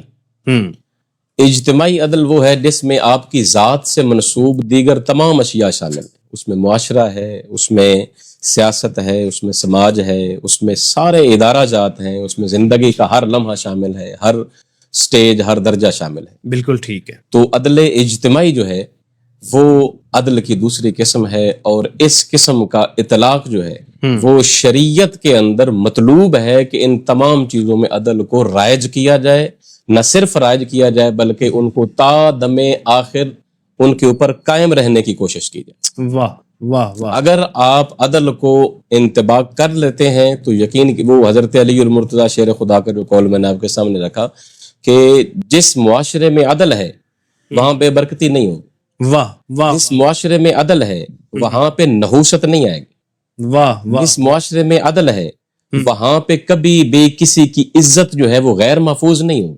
بہت اچھے. جس معاشرے میں عدل ہے وہاں پہ کسی کوئی جس بھی مذہب سے تعلق رکھتا ہے، میں مسلمان کی بات نہیں کر رہا ہوں، بالکل صحیح. بلا تفریق مذہب، جس بھی مذہب سے تعلق رکھنے والا شخص ہے اگر وہاں پہ عدل کا علم بلند ہے تو وہ اپنے آپ کو سیکیور فیل کرے گا، بالکل ٹھیک ہے. وہ اپنے آپ کو محفوظ گردانے گا وہاں پہ. اور یہ عدل کا ترائے امتیاز ہے. یہی وجہ ہے کہ عدل جس معاشرے میں ہوتا ہے اللہ کی رحمتوں کا وہاں پہ نزول ہوتا ہے. ٹھیک اور ہے. اللہ تعالیٰ کی رحمتیں وہاں پہ رم جھم برستی ہیں. تو یہ ایک بات. اور پھر دور حاضر میں اس کا جو انطباق ہے ٹھیک ہے. اس کے حوالے سے اگر ہم دیکھیں تو چونکہ یہ قرآن اور سنت کا مطلوب ہی یہی ہے. بے شک ہے. رسول خدا صلی اللہ تعالیٰ علیہ وسلم کا وہ واقعہ کس نے نہیں سنا اور کس نے نہیں پڑھا کہ بنو مخزوم کی فاطمہ نامی جو عورت تھی وہ اس نے جب چوری کی اور جو روسائے مکہ تھے روسائے مکہ انہوں نے آ کے حضرت اسامہ کی بارگاہ میں حاضر ہوئے. حضرت اسامہ حضرت زید کے بیٹے ہیں زید کے اور حضرت زید رضی اللہ تعالیٰ عنہ وہ عظیم شخصیت ہیں جن کا نام صرف قرآن مجید میں اسی ایک صحابی کا نام ہے بالکل صحیح. بائی نیم اللہ تعالیٰ نے. تو ان کے بیٹے اور حضور کو بڑے پیارے تھے وہ. تو بڑا ان سے شفقت. حضور ہر ایک اپنے غلام سے اور چاہنے والے سے پیار کرتے ہیں لیکن ان سے ذرا ایک تعلق خاص خدمت میں رہے ہیں خدمت میں رہے ہیں. تو اس وقت انہوں نے اب یہ پلان کیا کہ ہم جاتے ہیں ان کے پاس. حضرت اسامہ سے حضور بڑا پیار کرتے ہیں، ان کو بیچ میں ڈال کر کہتے ہیں کہ آپ ذرا ہماری سفارش کر دیں کہ چلو کوئی جتنا معاوضہ ہے، کوئی چٹی ہے، جرمانہ ہے، جسے آپ مطلب ہاتھ کاٹنے کی جو سزا ہے اس سے ہٹ کر جو بھی آپ دیں ہم کرنے کے لیے تیار ہیں. بالکل صحیح ہے. حضرت اسامہ رضی اللہ تعالیٰ عنہ آپ کی خدمت میں وہ حاضر ہوئے اور آپ نے وقت جو ہے وہ دیکھ کر حضور کی خدمت میں یہ بات عرض کی. تو حضور علیہ الصلوۃ والتسلیم کے بارے میں حدیث مبارکہ صحابہ کہتے ہیں کہ ہم حضور کی پسند اور ناپسند کو بولے بغیر حضور کے چہرہ انور سے پہچان. سبحان اللہ سبحان اللہ. تو جیسے ہی حضرت اسامہ رضی اللہ تعالیٰ نے یہ بات عرض کی نا تو حضور کا رنگ مبارک جو ہے متغیر ہو گیا، تبدیل ہو گیا. حضور علیہ الصلوۃ والتسلیم نے فرمایا سابقہ قوم میں اسی وجہ سے ہلاکت کا شکار ہوئی کہ جب بڑے آتے تھے تو ان کے لیے قانون اور بنا دیا جاتا تھا اور جب چھوٹے پھنستے تھے تو ان کے اوپر برابر جو پراپرلی طور پر وہ عدل اور وہ اصول وہ ضوابط جو انہوں نے بنائے ہوتے تھے وہ لاگو کر دیتے تھے. تو اس لیے میں یہاں پہ یہ کہوں گا کہ یہ تو ان کی فاطمہ ہے بنو مخزوم کی. یہاں پر اگر فاطمہ بنت محمد صلی اللہ علیہ وسلم و سلام اللہ تعالی علیہ اگر وہ بھی ہوتی تو محمد ان کا بھی ہاتھ کاٹ. کیا بات ہے سبحان اللہ. یہ ایک جملہ نہیں ہے اور یہ کوئی ایک تمثیل نہیں ہے. حضور نے بڑے معاملات کو تمثیل سے بیان فرمایا لیکن یہ تمثیل نہیں ہے، یہ حقیقت ہے. اور نبی محتشم نے فرمایا اگر میری اپنی بیٹی بھی ہوتی تو میں اس کا بھی ہاتھ کاٹ دیتا. یعنی یہ بات اور اتنا اس کے اوپر حضور نے جو اتنا اس کو بڑی شد و مد سے بیان کیا ہے، یہ اس بات کی دلیل ہے کہ معاشرے میں عدل کتنا ضروری ہے. بہت اچھے علامہ صاحب، انتہائی خوبصورتی کے ساتھ اور اس کی اہمیت جو آپ نے بیان کی کہ رسول کریم صلی اللہ علیہ وسلم عدل کو کتنا پسند کرتے تھے اور عدل و انصاف کے امپلیمنٹ کے لیے آپ نے کس قدر زور دیا ہے. ناظرین گرامی قدر، ہمارے درمیان علماء کرام اور اس شعبہ کے جو ماہر ہیں وہ تشریف فرما ہیں، ان سے مزید سوالات رکھیں گے. آپ احباب کے نام شامل کر رہے ہیں جن کے داد و تحسین ہمیں موصول ہوتی ہے اور یہی ہمارا جو ہے وہ سرمایہ ہے. چودھری فہد قادری صاحب، انعام الحق ملک نامی صاحب ہمارے ساتھ ہیں، رانا طلحہ صاحب اور فیصل حیات صاحب ہیں، امیر خان صاحب ہیں اور فیاض محمود صاحب ہیں سمیر گارمنٹس، حکیم ریاض احمد صاحب پوری ٹیم کو سلام پیش کر رہے ہیں اور بہت سے احباب، تمامی احباب کی محبتوں کے ہم شکر گزار ہیں. ناظرین گرامی قدر، عدل و انصاف کی اہمیت پر آج گفتگو ہو رہی ہے اور رائے صاحب تشریف فرما ہیں. چونکہ آپ موجودہ ٹینیور کے جنرل سیکرٹری ہیں ڈسٹرکٹ بار ننکانہ صاحب کے، اور اسی متعلق ہی آپ سے رائے صاحب میں جاننا چاہوں گا کہ چونکہ آج رائج ہے بار کونسلز بنی ہیں پورے پاکستان میں، وکلاء کے ضابطہ اخلاق اور پیشہ ورانہ ذمہ داریاں جو ہیں ان پر جو بار کونسلز ہیں وہ کتنا مؤثر اثر رکھتی ہیں، کتنا مؤثر کنٹرول رکھتی ہیں، اور اس نظام میں بھی کوئی اصلاحات کی ضرورت ہے؟ آپ بطور جنرل سیکرٹری کوئی محسوس کریں چیز اگر؟ قدری صاحب، بار کونسلز کا بہت زیادہ بڑا کردار ہے. بالکل ٹھیک ہے. اور اس میں باقاعدہ جو قانون سازی موجود ہے، لیگل پریکٹیشنر ایکٹ موجود ہے، اچھا، جس کے تحت جو وکلا کے معاملات ہیں ان کو ریگولیٹ کیا جاتا ہے. بالکل صحیح ہے. کوئی بھی کسی قسم کا کسی بھی وکیل کی طرف سے کوئی پروفیشنل مس کنڈکٹ ہوتا ہے تو اس کو ریگولیٹ کرنا ہوتا ہے بار کونسل نے جو ڈسٹرکٹ لیول پہ بار ایسوسیشنز ہوتی ہیں اور صوبائی لیول پہ جس طرح ہمارے پنجاب میں پنجاب بار کونسل، پنجاب بار ہے، ٹھیک ہے، ان کے پاس مکمل اختیارات ہوتے ہیں کہ اگر کسی بھی طریقے کوئی اپلیکیشن آتی ہے، کوئی گواہان ایسے آتے ہیں جس سے ثابت ہو کہ وکیل جو ہے وہ بطور وکیل اس کی پیشہ ورانہ جو اس کے معاملات ہیں اس نے ذمہ داریاں مس ہیں، کنڈکٹ کیا ہے، ٹھیک ہے، تو وہ اس کا لائسنس سسپینڈ کر سکتے ہیں، اس کو ختم کر سکتے ہیں، اور اس سے آگے ٹریبیونل موجود ہے جس میں ہائی کورٹ کے ججز موجود ہیں جو تا حیات اس کے لائسنس کو منسوخ کر سکتے ہیں۔ بالکل صحیح ہے، کہ باقاعدہ سے ایک ضابطہ اخلاق موجود ہے، باقاعدہ سے قوانین موجود ہیں جو اس چیز کو ریگولیٹ کرتے ہیں، لیکن ہماری بدقسمتی کہ اس کو اس طریقے سے جس طریقے سے ضابطہ بنایا گیا اس کو اس کی ٹرو سینس میں امپلیمنٹیشن نہیں کی جاتی، بالکل صحیح ہے، اور امپلیمنٹیشن نہ ہونے کی وجہ وہ یہی ہے کہ ہمارے الیکشنز، کیونکہ ہمارے جو پنجاب بار کے نمائندے ہیں وہ ایک الیکٹورل پروسیس سے ہو کے آتے ہیں، جس کی وجہ سے یہ سارا مسئلہ ہوتا ہے کہ وہ اس طریقے سے اس کی امپلیمنٹیشن کے مسائل ضرور موجود ہیں، جس میں دن بدن بہتری لائی جا رہی ہے اور روزمرہ کے معاملات میں بہتری آ بھی رہی ہے، اور اس میں مکمل ایک ضابطہ حیات موجود ہے جس کے ذریعے یہ تمام جو وکلا کے پروفیشنل معاملات ہیں جن کو ریگولیٹ کیا جاتا ہے۔ بالکل صحیح ہے، بالکل صحیح ہے، اور آپ سمجھتے ہیں کہ اس نظام کو بھی بہتر کرنے کے لیے کوئی آپ کے پاس آ رہا ہوں اگر؟ بالکل، اس نظام کو مکمل طور پہ اوورہال ہونے کی ضرورت ہے۔ اچھا جی، اب جس طرح سے ہم کر رہے تھے بات پہلے کہ انصاف کی تاخیر اور یہ سارے معاملات، کہ اس میں سب سے زیادہ بیسک ضروری ہے، میں سمجھتا ہوں کہ بطور شہری میں خود ذمہ دار، ٹھیک ہے، سب سے بڑی ذمہ داری میرے پہ ہے کہ میں جب ووٹ کاسٹ کرتا ہوں تو ہمارا کانسٹیٹیوشن جو ہے وہ اللہ کی حاکمیت کے بعد عوام کی حاکمیت پہ منحصر ہے۔ ٹھیک ہے، سب سے زیادہ بیسک جو ایک دیوار کی اینٹ جو سب سے زیادہ ضروری ہے وہ عام شہری ہے، بالکل کہ صحیح، وہ اس کو اپنے ایمانداری سے اور مخلص ہو کے جو مخلص لوگ ہیں ان کو کاسٹ کریں، تاکہ وہ لوگ اسمبلی میں جائیں تو وہاں پہ جو ان کا کام ہے لیجسلیشن کا، قانون سازی کا، وہ کریں، جو وقت کے مطابق ضروریات ہیں ترامیم کی ان کو کریں۔ اس کے بعد سب سے زیادہ ضروری چیز ہے کہ جو ہمارا عدلیہ کا پورا نظام ہے اس کی اوورہالنگ اور اس میں بھی ترامیم کی ضرورت۔ بالکل صحیح، اب میں آپ کو اگزامپل دیتا ہوں کہ ہوتا کیا ہے کہ ہمارے پاس جب سول جج یا ایڈیشنل سیشن جج ڈائریکٹلی بھرتی ہوتے ہیں تو ان کے لیے پورا ایک کرائٹیریا موجود ہے، ان کا پورا ایک ریٹن ایگزام ہوگا، اس کے بعد ان کے انٹرویو ہونے ہیں، 20 طرح کے ان کے ایگزام ہونے کے بعد ان کی سلیکشن ہوتی ہے، بالکل صحیح ہے، اور ان سے اوپر بیٹھے ہوتے ہیں ہائی کورٹ کے ججز، بالکل صحیح ہے، ان کی جو سلیکشن ہے اس کا کوئی طریقہ کار موجود نہیں ہے۔ ہمارا ایک ادارہ ہے judicial commission of Pakistan constitution کے تحت، بالکل، اس میں بھی موسٹلی لوگ بیٹھے ہوئے ہیں جو ہمارے پولیٹیکل لوگ جن کو ہم الیکٹ کر کے بھیجتے ہیں، بالکل صحیح ہے، انہوں نے اپنی چوائس سے لوگوں کو سلیکٹ کرنا ہے، اور جو پڑھے لکھے جن کو آپ ایگزام پاس کر کے محنت کر کے اس پروسیس میں جا رہے لوگ ہیں، ہیں، ان کے اوپر ان کو ریگولیٹ کرنے کے لیے، ان کے فیصلوں کے خلاف جو اپیلیں سننے کے لیے وہ لوگ موجود ہیں جن کو پک اینڈ چوز کے ذریعے ایک سیاسی لوگ جو ہے اپنی چوائس سے لے آتے ہیں، اور جو رہی کسر وہ ختم ہو گئی اس میں 26ویں آئینی ترمیم میں، کہ بالکل ایک ذیلی ادارہ اسے بنا دیا، اس میں بھی سارے کا سارا جو قصور ہے وہ میں سمجھتا ہوں کہ ہماری پارلیمنٹ کا ہے، اور پارلیمنٹ بنانے میں ہم عام شہریوں کا ہے۔ تو میں اس میں چاہوں گا کہ سب سے زیادہ رونے کی بجائے اس نظام کا سب سے زیادہ ہمیں ضرورت ہے بطور انسان اپنی خود احتسابی کی۔ بالکل ٹھیک، بالکل اس کے بعد ہمارا جوڈیشل جو نظام ہے اس کو اوور ہالنگ کی ضرورت ہے۔ اس کے علاوہ جو ہمارے قوانین ہیں اس میں بہت سی ترامیم ہونی چاہیے۔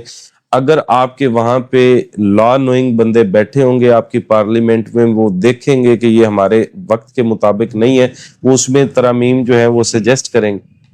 ایک بندہ اس فیلڈ کا نہیں ہے تو اس نے کیا ترامیم وہاں پہ بتانی، کیا اس نے وہ وقت کے مطابق قوانین کو اس طریقے سے ترامیم کرنی۔ اور سب سے زیادہ ضروری جس کی طرف ہماری تمام جو بین الاقوامی دنیا ہے وہ جا رہی ہے، وہ ہے سر ADR سسٹم۔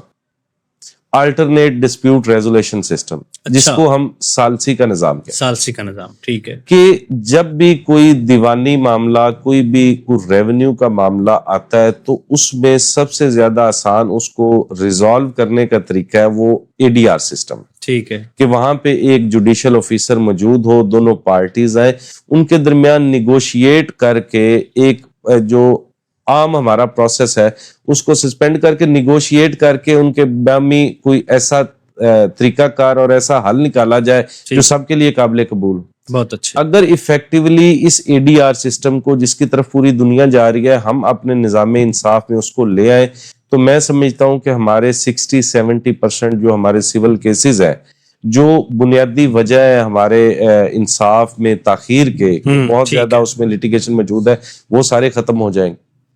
پھر اسی طرح میں سمجھتا ہوں کہ ججز کی تعداد، ٹھیک ہے، اب جتنی زیادہ آبادی بڑھ رہی ہے اس کے حساب سے، اس تناسب سے ہمارے پاس ججز موجود نہیں ہے، جس کی وجہ سے ہمارے لاکھوں کیسز جو ہیں وہ التوا کا شکار ہے. سب سے زیادہ جو ہائی پروفائل کیسز ہوتے ہیں وہ تو ڈے بائی ڈے ان کی ہیئرنگ ہو کے ان کو فوری طور پہ سالو کر لیا جاتا ہے، لیکن جو عام شہری کا مسئلہ ہے وہ کئی نسلوں تک چلتا رہتا ہے اور کئی دہائیوں تک چلتا رہتا ہے اور اس کے بعد بھی اس کو انصاف نہیں ملتا. بالکل. میں سمجھتا ہوں کہ اس میں بہت سی جو ہمارے سسٹم میں ترامیم کی، اصلاحات کی ضرورت ہے، جو اب وقت آ گیا ہے کہ ہمیں کرنی چاہیے.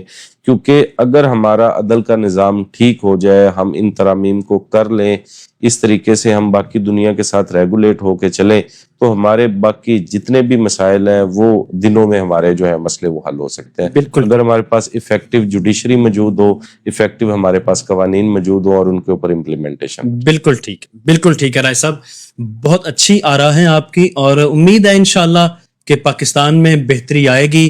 بہتری کی ہمیشہ امید اللہ کی بارگاہ میں رکھنی چاہیے. رائے صاحب، ایک سوال آیا ہمیں ہمارے آڈینس میں سے چودھری فہد صاحب کی طرف سے. 295C اور 295A یہ جو دفعات ہیں نموس رسالت کے حوالے سے، نموس صحابہ کے حوالے سے، اور ایک یوٹیوبر ہے رجب بٹ، شاید آپ جانتے ہوں، آج کل سوشل میڈیا پہ وائرل ہے کہ ان پہ 295C یا 295A کا اطلاق ہو رہا ہے.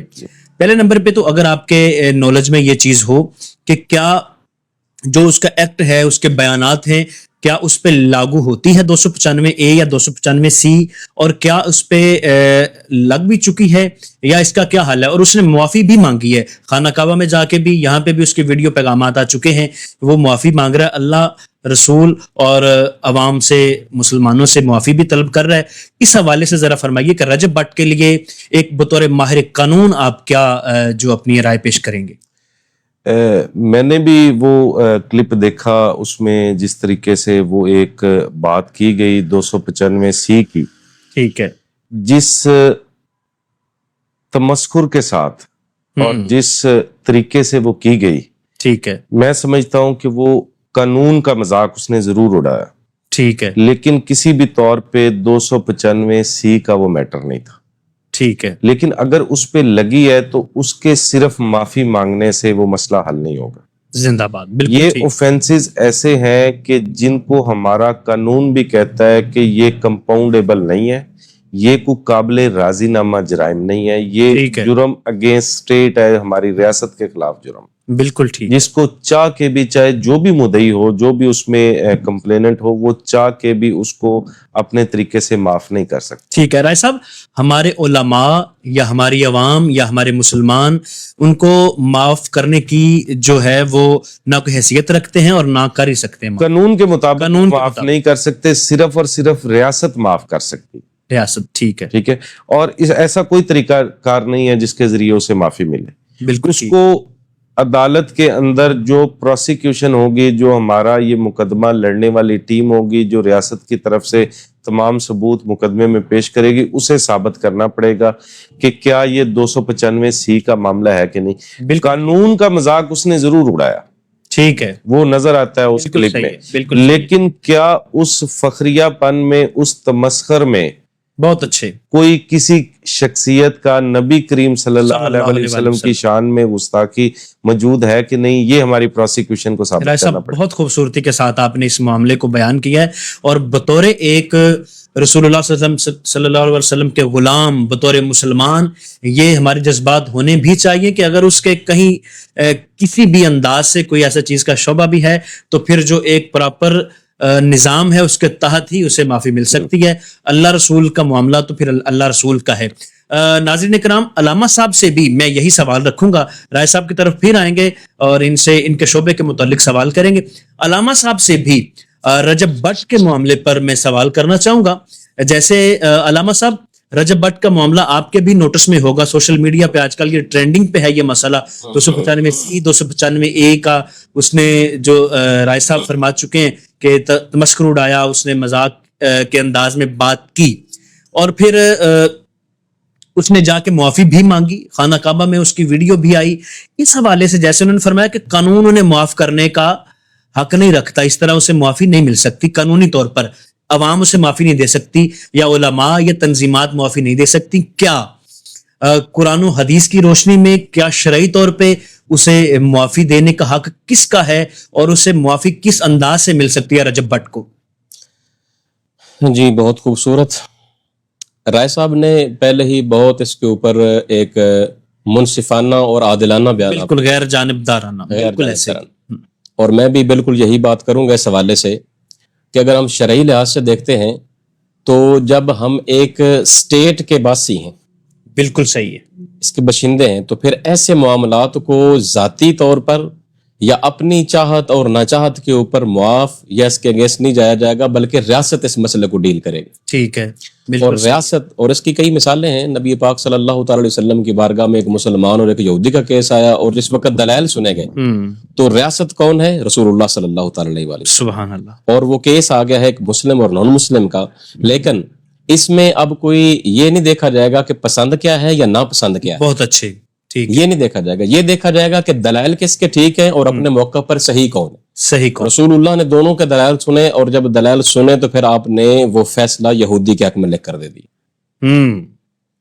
حضرت علی المرتضیٰ شیر خدا رضی اللہ تعالیٰ عنہ اپنی زرا کا مسئلہ بہت بڑا، وہ بالکل ایسے ہی جس وقت دائر کیا ہے تو جج نے پوچھا ہے کہ حضور آپ کے پاس کوئی اس کا گواہ، کیونکہ جو مدعی ہے اس کے حق میں اس کے لیے تو گواہ ضروری ہیں، وہ اپنے گواہ پیش کرے. تو آپ نے فرمایا حضرت حسن رضی اللہ تعالیٰ عنہ علیہ السلام اور میرے کمبر جو غلام ہے وہ ہیں. اور آگے اسٹیٹ کی طرف سے بیان کیا آیا ہے، میں اسٹیٹ کہہ رہا ہوں اس کے لیے کہ بیان کیا آیا ہے کہ جو بیٹا ہے، اب بیٹا اس لحاظ سے آپ دیکھیں نا، ٹھیک ہے، جس لحاظ سے آج ہم دیکھتے ہیں مسائل کو کہ وہ سیدہ شباب اہل الجنہ، بے شک، ٹھیک ہے، اور حضور صلی اللہ علیہ وسلم ان کو سونگا کرتے تھے، بے شک، اور فرمایا کہ یہ میرے پھول ہیں. لیکن اب یہاں پہ مسئلہ آ گیا ریاستی قانون کا. ٹھیک ہے، اس وقت فرمایا گیا کہ بیٹے کی گواہی باپ کے حق میں معتبر. واہ واہ واہ. اچھا وہ غلام ہے تو غلام کی گواہی آقا کے حق میں معتبر نہیں ہوتی. ٹھیک ہے، وہ جب دونوں پہلو جو ہے وہ ختم ہو گئے، حضرت علی المرتضیٰ شیر خدا خاموش ہیں اور فیصلہ کیا ہوا؟ فیصلہ اس یہودی کے حق میں ہو. ٹھیک ہے، لیکن اب یہ وقتی طور پر تو ایک شاید جو چاہنے والے ہیں ان کے لیے یہ ایک ہرٹیبل بات ہو، لیکن اس عدل کا اور اس انصاف کا امپریشن اور اس کا اثر کیا پڑا کہ وہ یہودی وہیں قدموں پہ گر کر مسلمان ہو گئے. واہ واہ واہ. علامہ صاحب یہ آپ نے بڑی خوبصورت مثالیں دی ہیں رسول پاک صلی اللہ علیہ وسلم کی صحابہ کی سیرت سے. سوال یہ ہے کہ جیسے رائے صاحب نے فرمایا کہ قانونی طور پر ہم معافی دینے کی عوام جو ہے وہ حقدار نہیں ہے، قرآن حدیث اور شریعت کیا کہتی ہے کہ اگر اس پہ اطلاق ہوتا ہے 295A کا یا C کا تو پھر قانونی طور پہ تو ہے، شرعی طور پہ اسے معافی دینے کا حقدار کون ہے اور اس کے لیے معافی کس صورت میں ہو سکتی ہے؟ اس لحاظ سے تو شریعت جو ہے وہ ریاست فیصلہ کرے گی. ریاست ہی یہ ریاست کے حق میں ہے، کیونکہ جو قانون کو شریعت نے، اللہ رسول نے اور احادیث نے یہ حق دے دیا کہ ریاست ہی اس کا فیصلہ. کیونکہ جو جوڈیشری ہے نا جی، جوڈیشری عدالتی نظام ہے جی، وہ خود ایک ادارہ ہے ریاست کا. اور وہ کون سا ادارہ ہے جس نے اس شرعی عدل و انصاف کے اصول و ضوابط کو قائم کرنا ہے. ٹھیک ہے، وہ پابند ہے کہ وہ اب کوئی اگر جج ہے تو وہ اپنی ذاتی پسند کی وجہ سے یا ناپسند کی وجہ سے فیصلہ نہیں کرے گا، وہ عدل کو قائم کرے گا. اور کون سے عدل کو؟ وہ ایک مملکت اسلامیہ میں بیٹھا ہے. بالکل صحیح. اس نے جو رولز فالو کرنے ہیں وہ قرآن و سنت سے ماخوذ ہے. ٹھیک ہے. اور جو قرآن و سنت سے ماخوذ معاملات کی روشنی میں اگر وہ فیصلہ کرے گا تو اس کا مطلب ہے یہ ریاست کا فیصلہ ہے, یہ شریعت کا فیصلہ. ٹھیک ہے. علامہ صاحب یہ فرمائیے کہ رجب بٹ کی جو مکہ شریف میں خانہ کعبہ شریف کے سامنے کھڑے ہو کے یا ویسے جو ویڈیوز آئی ہیں معافی نامے کی, ان کی کیا حیثیت ہے قرآن و حدیث کی روشنی میں؟ اس کی حیثیت اگر ذاتی طور پر دیکھی جائے تو ٹھیک ہے, کیونکہ جو دلوں کے بھید ہے وہ تو اللہ کی ذات بہتر جانتی. ٹھیک ہے. آیا کہ وہ کس حیثیت سے وہ بیان دے رہا ہے, ٹھیک ہے. یہ اللہ کی ذات کا, اور ہمیشہ جب ہم اس حوالے سے بات کرتے ہیں تو پھر ظاہر کو دیکھا جاتا ہے, ٹھیک ہے, پھر باطن کو نہیں دیکھا جاتا, ٹھیک کیونکہ ہے. ہم دل چیر کر نہیں دیکھیں گے یا نہ دیکھ سکتے ہیں کہ ٹھیک وہ ہے. اخلاص پہ مبنی ہے یا وہ نفاق پہ مبنی ہے. ٹھیک ہے. لہٰذا اگر اس نے یہ کیا ہے تو عند اللہ اس بات پر وہ ماجور ہوگا, اجر دیا جائے گا اس بات پہ کہ اس نے ایک سٹینڈ لیا تھا. لیکن چونکہ جس طرح ایک قانون سازی کا یہ مسئلہ ہے اور قانونی مسئلہ ہے, اس حوالے سے اسے ریاست ڈیل کرے. ریاست ڈیل کرے. بہت اچھے. ناظرین گرامی قدر, یہ سوال چونکہ آیا تھا اور آج کل ٹرینڈنگ میں بھی ہے سوشل میڈیا پہ. ناظرین گرامی قدر, آج کے موضوع کے جو ہمارے سوالات ہیں علامہ صاحب سے وہ جانتے ہیں. عدل و انصاف. علامہ صاحب یہ فرمائیے کہ عدل و انصاف, جیسے ابھی آپ نے 2 مثالیں پیش بھی کی, عدل و انصاف پر ہمارے اکابرین کا کیا اہتمام رہا ہے اور کس طور انہوں نے کوشش کی ہے کہ معاشرے میں ان کی کیا کیا خدمات رہی ہیں اپنے اپنے ادوار میں ہمارے اکابرین کی, کہ معاشرے میں عدل و انصاف قائم رہے؟ جی, ہمارے اکابرین کا جہاں تک تعلق ہے تو ہمیشہ سے ان کا طرح امتیاز رہا ہے کہ انہوں نے اپنی ذات کو پیچھے کیا ہے اور عدل و انصاف اور قرآن و سنت کو انہوں نے اپنا مقدم رکھا ہے. ٹھیک ہے. یہ سب سے پہلی بات. اور یہ بات شروع ہوتی ہے رسول خدا صلی اللہ تعالی علیہ وسلم کی ذات بابرکات سے. ابھی اعلان نبوت نہیں ہوا تھا تو مکہ والے جو تھے انہوں نے اس دور جاہلیت میں ایک میٹنگ کال کی, اور اس میں انہوں نے ایک جو ہے وہ حلف نامہ جو ہے جس کو حلف الفضول کے نام سے یاد کیا جاتا ہے وہ ارینج کیا, اور اس میں انہوں نے یہ بات کی کہ آئندہ ہم بیٹھ کر یہ فیصلہ کرتے ہیں کہ آئندہ مظلوم کے ساتھ کھڑے ہوں گے اور ظالم کے خلاف کھڑے ہوں گے. حضور پاک صلی اللہ تعالی علیہ وسلم بھی اس میں شامل تھے. اچھا. ابھی تک اعلان نبوت نہیں ہوا تھا. ٹھیک ہے. جب اعلان نبوت ہوا بعد میں حضور اس فیصلے کی اور اس حلف الفضول کی آپ تعریف فرمایا کرتے تھے کہ اگر اس قسم کا حلف آج بھی ہو اور مجھے اس کے بدلے میں سرخ اونٹ دے دیے جائیں کہ اس موقف کو چھوڑ کر ادھر آ جائیں تو میں ہمیشہ وہی بات کروں گا کہ ظالم کے خلاف کھڑے ہونا ہے اور مظلوم کے ساتھ کھڑے ہونا. پھر حضور صلی اللہ علیہ وسلم کی حیات طیبہ سے یہ مثالیں ہمیں ملتی ہیں. آقا علیہ الصلوۃ والتسلیم نے سارے زندگی, جس طرح کہ وہ فاطمہ مخزوم بنو مخزوم کی عورت کا وہ واقعہ ہے, اور اسی طرح جب غزوہ بدر ہوتا ہے رسول اللہ صلی اللہ تعالی علیہ وسلم اپنے ان جان نثار صحابہ کے ساتھ جا رہے ہیں تو سواریاں بہت تھوڑی ہیں اور ایک ایک سواری کے اوپر 2 3 صحابہ کو ایڈجسٹ کیا گیا, اور جو رسول اللہ صلی اللہ تعالی وسلم کی ذات بابرکات ہے ان کے ساتھ حضرت علی ہیں اور حضرت ابو لبابہ رضی اللہ عنہما, یہ 2. اب ایک باغ پکڑتا ہے اور 2 بیٹھتے ہیں, پھر ایک باغ پکڑتے ہیں 2 پھر بیٹھتے ہیں. اب جب تیسرے نمبر پہ رسول اللہ کی باری آئی تو ان دونوں صحابہ نے عرض کی یا رسول اللہ کہ آپ ہمارے پیشوا ہیں, ہمارے مولا ہیں, ہمارے نبی محتشم ہیں, ہم اپنے جو حق ہے وہ معاف کرتے ہیں, آپ جلوہ گر رہے ہیں. رسول اللہ صلی اللہ تعالی علیہ وسلم نے ارشاد فرمایا کہ نہ تو تم مجھ سے طاقت کے لحاظ سے زیادہ ہو اور نہ ہی اللہ کے ہاں رضا حاصل کرنے میں پیچھے ہوں. بالکل صحیح. عدل کی بات کیا ہے؟ فرمایا کہ یہ انصاف کا تقاضا ہے کہ جو رولز طے ہو گئے اب ان کے اوپر عمل کیے. بہت اچھے. اور اسی طرح یہ جو سیکوینس ہے یہ چلتا ہے صحابہ کرام رضوان اللہ علیہم اجمعین. حضرت سیدنا صدیق اکبر رضی اللہ تعالیٰ عنہ کی بات کریں تو آپ کا جو پورا خطبہ ہے ابتدائی وہ عدل کی ایک ایسی جو ہے وہ تفصیلی وہ شرح ہے, میں سمجھتا ہوں کیا بات جس ہے. کو اس دور میں پڑھنے کی ضرورت بھی ہے اور سمجھنے کی ضرورت بھی. ماشاءاللہ. فرماتے ہیں کہ جو طاقتور ہے, میں طاقتور اس کو تصور نہیں کرتا, جب تک اس کے پاس کسی کا حق ہے تب تک وہ کمزور ہے, اور میں اس سے حق لے کر جب تک حق والے کو نہیں دوں گا تب تک میں اسے طاقتور نہیں شمار. بہت اچھے. بہت حضرت عمر فاروق رضی اللہ تعالیٰ عنہ آپ کا بڑا مشہور جملہ ہے, آپ نے فرمایا کہ اگر فرات کے کنارے پر جو ہے وہ ایک بکری کا بچہ بھی پیاسا مر جائے تو عمر کل قیامت کا دن اس کا بھی جواب دے ہوگا. یعنی یہ عدل کا تقاضا. حضرت علی المرتضیٰ شیر خدا رضی اللہ تعالیٰ عنہ کی ساری زندگی حیات طیبہ جو ہے وہ اسی کی منہ بولتی تصویر ہے, جس طرح میں نے پہلے آپ کے سامنے مثالیں عرض کی. اور پھر یہ معاملہ جو ہے رسول اللہ صلی اللہ تعالی علیہ وسلم کی ذات بابرکات, بلکہ ایک میرے ذہن میں غزوہ خیبر کی بات آ گئی. جس وقت غزوہ خیبر ہوا نا اور کئی روز تک وہ محاصرہ جاری رہا جی, تو آخر کار وہ خیبر فتح ہو گیا اور حضرت علی المرتضیٰ شیر خدا رضی اللہ تعالیٰ عنہ آپ کے ہاتھ پر اللہ تعالیٰ نے فتح لکھی. تو اس کے بعد اب وہ جو یہودی تھے نا وہاں کے, ان سے ایگریمنٹ, انہوں نے کہا ہم جانا نہیں چاہتے یہاں سے, جس وقت یہ بات ہوئی تو رسول اللہ صلی اللہ تعالی علیہ وسلم نے ان کے ساتھ بیٹھ گئے, ٹیبل ٹاک ہوئی اور ان کے ساتھ بات چیت ہوئی. ہم یہاں سے جانا نہیں چاہتے, ہمیں جلا وطن نہ کیا جائے, تو ہم اس طرح کرتے ہیں کہ ہم جو فصلیں, کیونکہ وہ بڑا زرخیز علاقہ تھا خیبر, تو جو ہماری فصلیں ہوں گی اس کا نصف جو ہے وہ ہم اس کے بدلے میں آپ کو دیا کریں گے, آدھی فصلیں ہم آپ کو دیا کریں گے, یعنی ایگریمنٹ. رسول اللہ صلی اللہ تعالی علیہ وسلم نے ساتھ ایک اور بات شامل کی, فرمایا کہ ٹھیک ہے ہم آپ کو جلا وطن نہیں کرتے, یہ بات طے ہوگی, اور ساتھ یہ موقف ہمارے پاس ہے کہ ہم جب چاہیں آپ کو جلا وطن کرنے کا حق رکھتے ہیں. بالکل صحیح. انہوں نے کہا ٹھیک ہے. اچھا اب یہ معاملہ طے ہو گیا, فصلیں جو ہے وہ تیار ہونا شروع ہوگی, جب موسم آیا اب انہوں نے وہ اپنا رکھ دیا. حضور پاک صلی اللہ تعالی علیہ وسلم نے حضرت عبداللہ بن رواحہ رضی اللہ تعالیٰ عنہ بھیجا کرتے تھے کہ جائیں وہاں سے وہ حصہ لے کر آئیں. اس وقت آپ گئے, بات میں جو عدل کی کرنا چاہ رہا ہوں کہ جو پیرامیٹرز اسلام نے سیٹ کیے, حضرت عبداللہ بن رواحہ جاتے وہاں پہ ان کی ساری ان فصلوں کو لے کر 2 حصوں میں تقسیم کر دیتے, یعنی جو فصلیں ہیں, جو جنس ہے, اجناس, ان کو رکھ دیا, ایک ڈھیری یہ لگ گئی, ایک یہ 2 حصے بن گئے. اب آپ کھڑے ہو کر ان یہودیوں سے کہتے کہ اس میں ایک اپنی مرضی کا حصہ تم رکھ لو.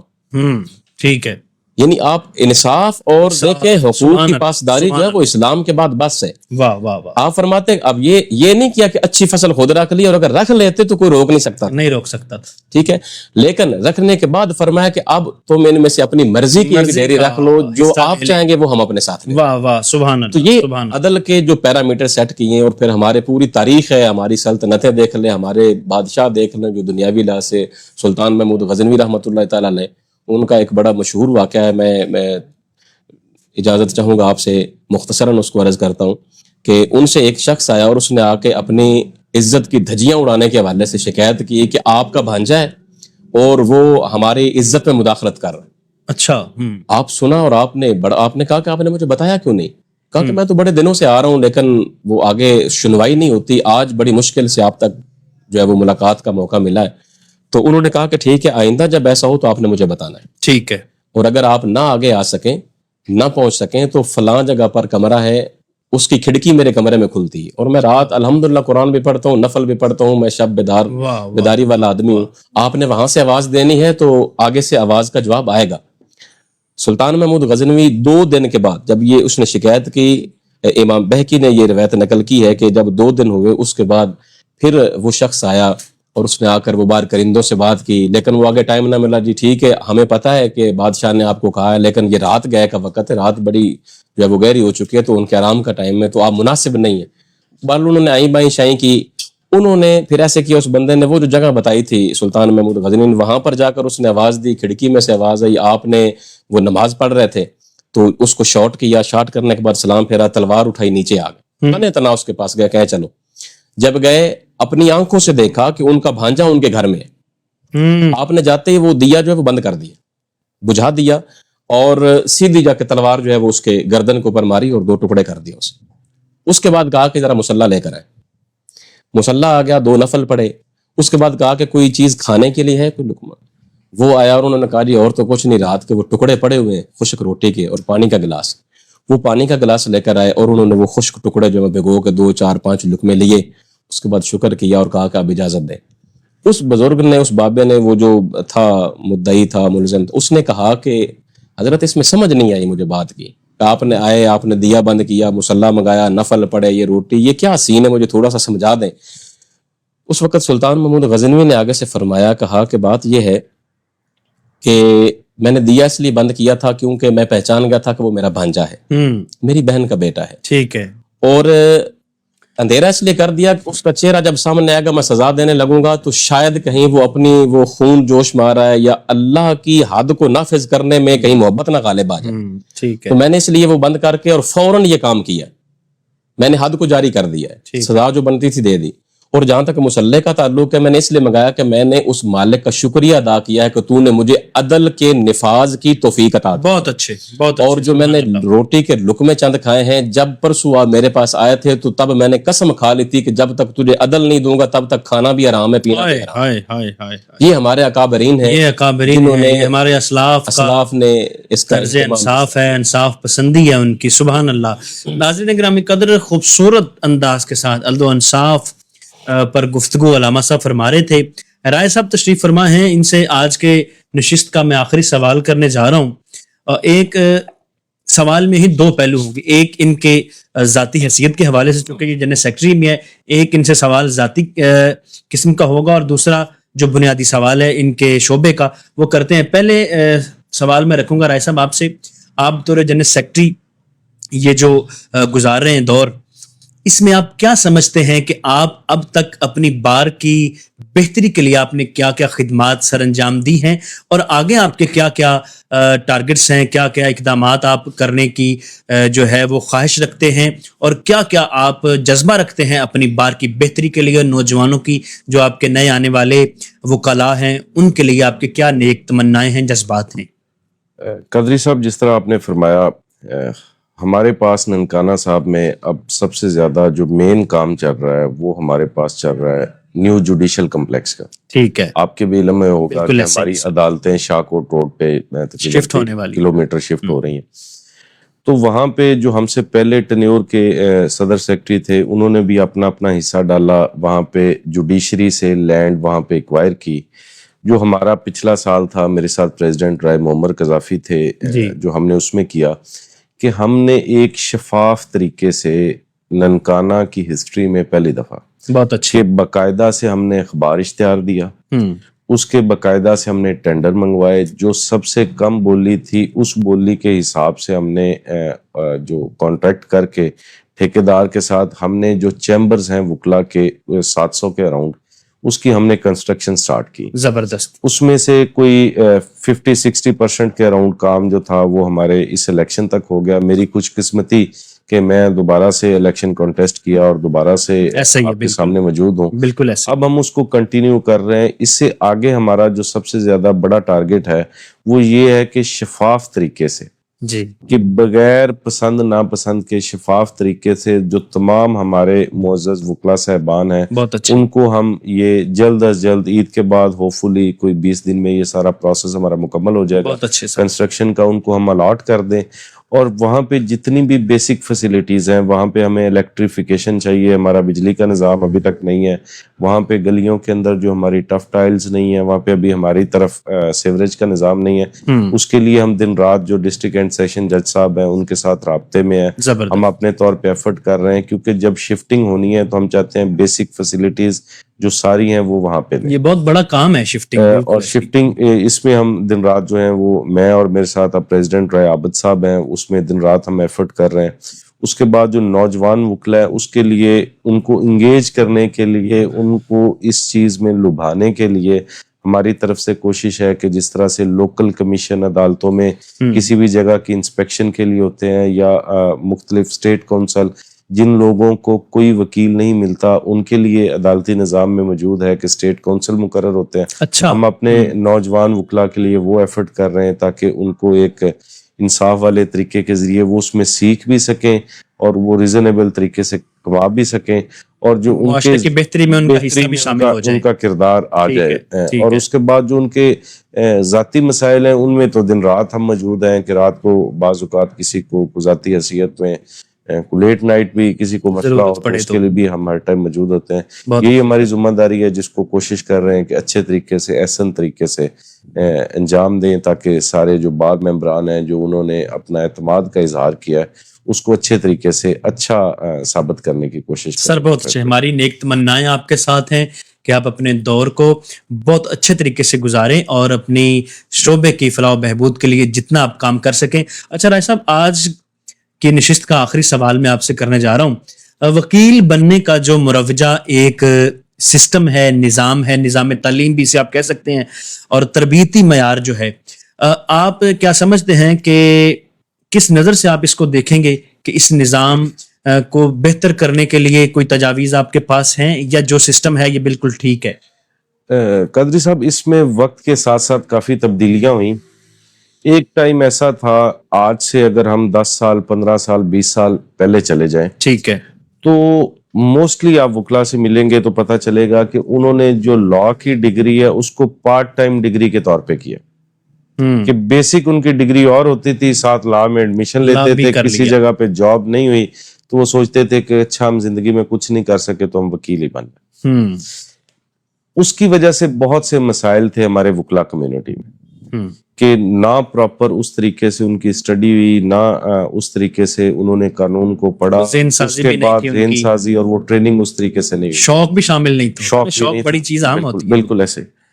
اب اس میں ہوا یہ کہ 3 سال پہلے تقریباً سپریم کورٹ نے اس چیز پہ ایکشن لیا کہ وکلا کی تعداد جس طریقے سے ہو رہی ہے، گھروں میں اکیڈمیاں بن کے قانون کی ڈگریاں دی جا رہی ہیں، اور فائنلی جو ہے کوئی وکلا تو بن رہے ہیں لیکن کوئی اس میں اس پائے کا یا اس نظام کا کوئی ٹھیک ہے، وہاں پہ جو کوالٹی ہے کوالٹی وہ بہت زیادہ کمپرومائز ہو، کوانٹٹی تو بہت ہو گئی، کوانٹٹی بہت ہوگی، کوالٹی نہیں آ رہی۔ ٹھیک ہے، تو اس پہ سپریم کورٹ نے ایکشن لیا، ایکشن لے کے اس میں ایجوکیشن سسٹم میں کافی زیادہ انہوں نے ترامیم کی، ٹھیک ہے، اور ان ترامیم کی وجہ سے اب اس میں بہت بہتری آ گئی۔ بہتری آ گئی ہے، ٹھیک اس میں اگزامپل کے طور پہ کہ اب اس ڈگری کو 5 سالہ کر دیا، ٹھیک اب ہے، آپ ایف اے یا ایف ایس سی کرتے ہیں، اس کے بعد آپ نے ایل ایل بی کرنا، اب صرف وہی بندہ آئے گا جو اس کو بائی پروفیشن پہلے دن سے آپٹ کرنا چاہتا ہے، پارٹ ٹائم والا بندہ پارٹ نہیں۔ ٹائم والا نہیں ہے، ٹھیک ہے، سب شوقیہ سے نہیں آ پہلے سکتا۔ ایف ایس سی کے بعد آپ نے ایک انٹری ٹیسٹ پاس کرنا ہے، وہ آپ انٹری ٹیسٹ پاس کریں گے تو آپ کا لا میں ایڈمیشن ہوگا،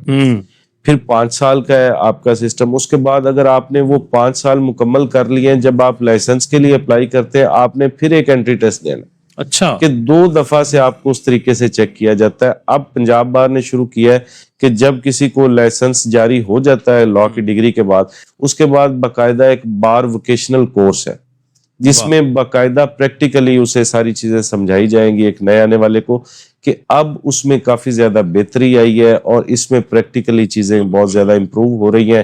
انشاءاللہ وقت کے ساتھ ساتھ یہ جو ایفرٹس ہیں، وقت کے ساتھ ساتھ اس کا ثمر بھی اس نظام کے تحت پروفیشنل لوگ آگے آئیں گے، انشاءاللہ، اور جو اہل ہوں گے، قابل وکلا ہی وہ آگے آ سکتے ہیں۔ بہت بہت خوبصورت جو آپ نے بات کی ہے، اور اس کی ضرورت بھی تھی، اور یقینی طور پر آپ کے شعبہ میں بہت بڑے بڑے لوگ ہیں، انہوں نے اس طرح توجہ کی اور اس کی بہتری کے لیے سوچا۔ ناظرین گرامی قدر، آج عدل و انصاف پر گفتگو کرنے کے لیے ماہر قانون اور جید عالم دین ہمارے پاس تشریف فرما تھے، اور آج کے سوالات پر بھی انہوں نے اپنی بہترین آراء اور خدمات کے حوالے سے گفتگو فرمائی۔ ناظرین گرامی قدر، آج کے پروگرام افکار رمضان کا وقت اپنے اختتام کو پہنچا، اور انشاءاللہ یہ ہمارے رمضان المبارک، افکار رمضان کا رمضان المبارک کے دوران آخری پروگرام تھا۔ کل چونکہ امید کی جا رہی ہے کہ کل چاند رات ہوگی، کل ہماری افکار ٹیم جو ہے وہ چاند رات منائے گی انشاءاللہ۔ عید پر اور عید کے بعد ہم یہ اعلان بھی کر رہے ہیں کہ انشاءاللہ ہم افکار پوڈ کاسٹ کا بہت جلد جو ہے وہ اس کو لانچ کر رہے ہیں انشاءاللہ۔ اس پہ رائے صاحب کی ایک بار پھر ہم خدمات حاصل کریں گے، پوڈ کاسٹ میں بھی علماء سے بھی، اور ثنا خانہ مصطفیٰ اور تمام شعبہ جات کے ماہرین انشاءاللہ ان سے ہم پوڈ کاسٹ کر کے اس تسلسل کو برقرار رکھیں گے، جس کے لیے بہت سے ہمیں پیغامات بھی موصول ہوتے رہے کہ عید کے بعد بھی آپ اس پروگرام کو جاری رکھیں۔ تو انشاءاللہ ہم نے یہ سوچا ہے ایک افکار نو کے نام سے ویکلی پروگرام ہم کریں گے، اور ایک پوڈ کاسٹ کا ہم انشاءاللہ آغاز کر رہے ہیں۔ افکار کی پوری ٹیم، سید حسنین بادشاہ شاہ صاحب، چودھری فہد علی قادری صاحب، حافظ احمد رضا صاحب، شاہ زیب صاحب اور سلطان محمود صاحب، تمام ٹیم کے ہمارے ممبران، میں ان کے لیے بہت سی میری دعائیں ہیں۔ ان کی بڑی محنت ہے، ایفرٹ ہے، جو سکرین کے پیچھے کہہ لیں کہ بیہائنڈ دا کیمرہ ان کی بڑی محنت رہی۔ اللہ کریم ان نوجوانوں کی خیر فرمائے، ماہ رمضان میں یہ ڈیوٹی دیتے رہے، دینی خدمات اور دینی باتوں کو آگے پھیلانے میں ان کا بڑا حصہ ہے۔ تو میں امید کرتا ہوں آپ تمام احباب کو ہمارا پروگرام بڑا پسند آیا ہوگا۔ آپ کی ہر روز آراء ہمیں موصول ہوتی رہی، آپ کی داد و تحسین موصول ہوتی رہی، اہلیان ننکانہ اور پاکستان بھر سے ہمارے دیکھنے والوں نے ہمیں بہت زیادہ داد و تحسین سے نوازا ہے۔ آج میں بطور خاص رائے صاحب آپ کا شکر گزار ہوں، علامہ صاحب آپ کا، شہزاد بھائی آپ کا شکر گزار ہوں، آپ نے وقت نکالا۔ انشاءاللہ پھر نئے موضوعات کے ساتھ افکار نو پروگرام میں آپ سے ملاقات ہوتی رہے گی۔ نعت پاک سے ہم رخصت ہو جائیں گے اور اجازت چاہیں گے ماہ رمضان المبارک افکار رمضان کے آج کے اس پروگرام میں اپنے میزبان اشفاق ظاہر قادری، مہمانان گرامی اور پوری ٹیم کو اجازت دیجیے۔ اللہ نگہبان، العظمت للہ، والسلام علی رسول اللہ۔ تو شاہ خوباں تو جانے جانا آقا تو شاہ خوباں، تو جانے جانا ہے چہرہ ام الکتاب تیرا، تو شاہ خوباں، تو جانے جانا ہے چہرہ ام الکتاب تیرا، نہ بن سکی ہے نہ بن سکے گا، نہ بن سکی ہے نہ بن سکے گا، مثال تیری جواب تیرا، مثال تیری جواب تیرا، تو سب حسینوں میں سب سے اول ملا ہے حسن تمام تجھ کو،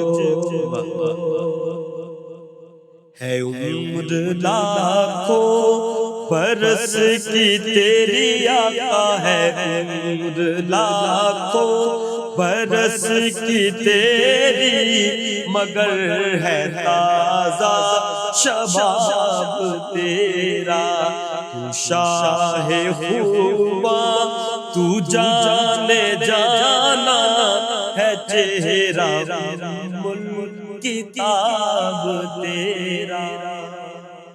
كما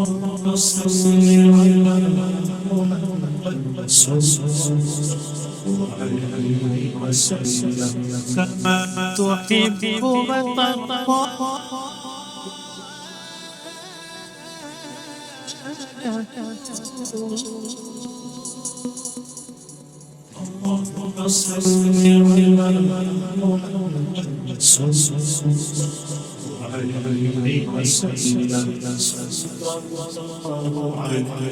وسلم